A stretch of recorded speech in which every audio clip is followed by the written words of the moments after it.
Jun-woo wakes up in his bed. He logs in the game to play with his friends. But his friends all say that something terrible happened. Jun-woo feels puzzled. Is there anything more important than playing games? He slowly walks to the balcony and looks out the window in surprise. He sees everyone hurriedly driving. The sound of an explosion frightens him directly. The helicopters circle low overhead. Last second, the mother reunites with her daughter. In the next second, the daughter bits her mother crazily. All of the residents of the whole building flee in disorder. More than half of people become violent and combative. The whole community sink into chaos. Seeing that scene, Jun-woo is stunned. He has never seen such a big scene before. Are they acting or rehearsing? Suddenly, he hears someone knocking hard on the door. Jun-woo carefully walks to the door and looks out through the peephole. There's no one. He tremblingly opens the door. He wants to see what happens. A man barges in. That makes Jun-woo feel scared. That man tells him he is his neighbor. He just wants to use his toilet. But seeing his worried look, Jun-woo feels so scared. But he still agrees with that man at this time. Jun-woo turns around and watches the TV. The news reports that a mysterious disease spreads quickly. Those infected whole bodies are feverish and their eyeballs are full of blood. That makes Jun-woo scared. He hurriedly opens the drawer and takes out a kitchen knife. That man just goes out and stands behind him. Jun-woo quickly forces to drive that man away. That man suddenly trembles.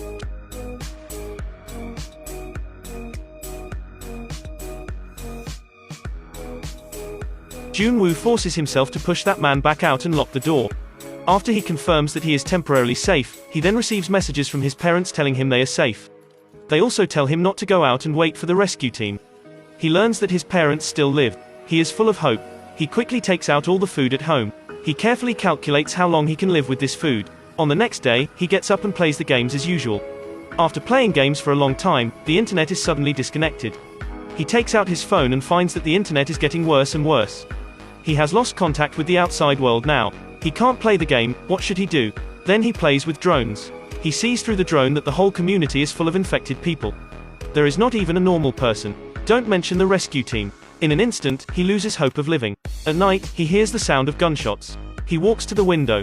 He sees a policewoman fleeing from her companions in horror. He sees the policewoman is dragged to the ground by the infected. The policewoman asks him for help. Jun-woo shouts out loud. That attracts the infected's attention. In the end, he still watches the policewoman being dragged into the infected. At this time, he also exposes his location. There's someone who knocks hard on his door. Jun-woo takes the club and goes to the door. He sees an infected man knocks the door open. Jun-woo blocks the fridge with his body. But he still left a crack for that man. When he feels that he can't hold on anymore, he wants to jump off the window. As a result, when he runs to the guardrail, he doesn't dare to jump off. He can only climb out of the guardrail cautiously. At this time, that man has already broken through the line of defense. He rushes to the window, but because he uses too much force, he falls off the window. Jun-woo is so shocked and luckily escapes. He turns around and looks at that policewoman. She has already been infected. He has despaired of life. He decides to commit suicide. He puts a rope around his neck. It turns out that he has been waiting for the arrival of the rescue team these days. But now he can't wait anymore. He runs out of water, food, and internet. Therefore, he decides to commit suicide. Suddenly, he has new hope. He sees a laser pointer's light moving around his apartment. Then it stops at the word on the wall. Stupid, it means that there's still a survivor. Jun-woo attempts to rescue himself. Then he falls to the ground. He luckily survives. He immediately sees the apartment building opposite. It turns out to be a beautiful girl. Yoo-bin uses a telescope to look at Jun-woo. Jun-woo is so excited that there's another survivor. He once doubts whether it is illusion or fact. Yoo-bin makes a gesture to tell him that, see you on the balcony tomorrow morning at 7 o'clock. Jun-woo falls asleep with hope. But he sleeps soundly. He doesn't wake up until 11 a.m. Luckily, Yoo-bin always looks at his apartment. They finally see each other. On the following day, they continue maintaining this way of communication. Jun-woo has no food. To share the food with Jun-woo, Yoo-bin tries to set up a zipline. At this time, Jun-woo remembers that he has a drone. After setting up a zipline, Yoo-bin shares her food with Jun-woo. In the next few days, he keeps eating the food Yoo-bin gives him. But he can't keep eating her food. At night, he takes the equipment and goes out. He hasn't done this before. Then he runs to the corridor to take the neighbor's key. Then he opens the door and comes to his house. Looking at the photos, he knows that his neighbor likes mountain climbing. Then he finds that there's still a motionless infected person on the bed. Jun-woo quickly comes to the kitchen and opens the fridge. He takes away some usable food. He runs to the room and takes away the jacket and the walkie-talkie. Is it too smooth? Even if the infected wants to let you off, the director doesn't let you off for sure. Just as expected, an infected person rushes towards Jun-woo. Fortunately, Jun-woo is so smart. He directly hugs that female zombie on the bed to cover in front of his chest. Then he runs back home. After having food, Jun-woo wants to share it with Yoo-bin. He delivers the walkie-talkie and food to Yoo-bin. He hears her voice on the walkie-talkie. That makes him feel kind. But within a few days, the two run out of food. Yoo-bin thinks that it's not a good idea to keep waiting for the rescue team like this. So she plans to escape. She watches with a telescope that there are no infected people on the 8th floor of Jun-woo. So the two agree to run to the 8th floor. Yoo-bin slides down with a rope. She takes a small hatchet to fight with the infected in the community. But there are too many infected people. As a result, she is dragged to the ground by a group of infected people. When she is about attacked by the infected, Jun-woo comes over and rescues her. He picks up the gun that the policewoman had dropped before. They try to run quickly. They run into the building and close the door. After entering the elevator, they go up to the 8th floor smoothly. At this time, a group of infected people suddenly appear on the seemingly peaceful 8th floor. They are besieged again, but the infected are more and more. All of the doors on the 8th floor can't be opened.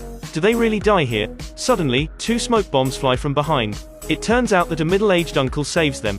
After entering the room, Yoo-bin still guards against that uncle. Because she has looked at this room with a telescope before and there is no one. At this time, the uncle takes out food and water. But in this situation, regarding the food and water of the uncle, they are still on the alert. They dare not eat them rashly. The uncle also sees their worries. He drinks the water on the bottle. This makes them relax their vigilance. The two start eating. They also begin to talk. The uncle also tells them the good news. The government has launched a rescue operation. The rescue team will be here soon. This ignites their new hope. But just when they are happy to celebrate, Jun-woo begins to fall asleep slowly. Yoo-bin sees the uncle light a cigarette confidently. She realizes that they have already fallen into a trap. She sees the photo at the door and finds that this is not the uncle's house. She quickly becomes weak. He drags Yoo-bin into the room. Just when we think that the uncle is going to do something with Yoo-bin, but he doesn't do anything. He just goes out of the room and closes the door. At this time, an infected woman appears. It turns out to be that uncle's wife. Yoo-bin is put into the room to feed his wife. The food of the infected is human. The uncle can't bear to watch his infected wife starve to death. So he puts Yoo-bin into the room. Yoo-bin struggles to live. At this time, Jun-woo suddenly awakes. I want to ask the uncle, are you fooled by the drugstore? Jun-woo takes out the gun and aims at the uncle. Unexpectedly, his wife is not Yoo-bin's opponent. When the uncle opens the door to check on his wife falls into him. He doesn't resist anymore. The man surrenders to his wife's attack. Yoo-bin immediately shoots the two. The gunshots attract the infected. They swarm into the building. The two know that they can't stay here anymore. But if they go out, they will also die.